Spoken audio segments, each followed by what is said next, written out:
ఎవరైనా ఏ దేవతారాధన చెయ్యాలన్నా కూడా, ఏ పూజని చెయ్యాలన్నా కూడా ఈ ప్రమాణములు ఏవైనా ఒకటి తప్పకుండా ఉండాల్సిందే. ఇవి లేనటువంటివి అథవా శిష్టులు కానటువంటి వారు, ఈ వేదాలతో వీటితో సంబంధం లేకుండా వాళ్ళు ఇష్టం వచ్చినట్టు చేసేవాళ్ళు, అటువంటి వాళ్ళు ఏ ఆరాధన దేన్నైతే దేవతారాధనగా వాళ్ళు సూచిస్తారో, వాళ్ళు చేస్తూ ఉంటారో, చేయమని చెప్తూ ఉంటారో అటువంటి వాటిని చేయడం అనేది అది మంచిది కాదు, అది శాస్త్ర విరుద్ధం.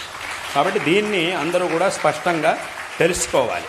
ఇప్పుడు ఎవరైనా ఒక వ్యక్తిని మీకు గౌరవించాలి, ఏదో ఆయనలో వాళ్ళల్లో ఉండే ఒకటి రెండు మంచి గుణాలను చూసుకొని మీకు గౌరవించాలి అని కనుక అనిపిస్తే, మీ మనస్సు కనుక మీకు ఈ వ్యక్తిని గౌరవించాలి అని అనిపిస్తే గౌరవించడంలో తప్పులేదు, గౌరవించడం వేరే విషయం.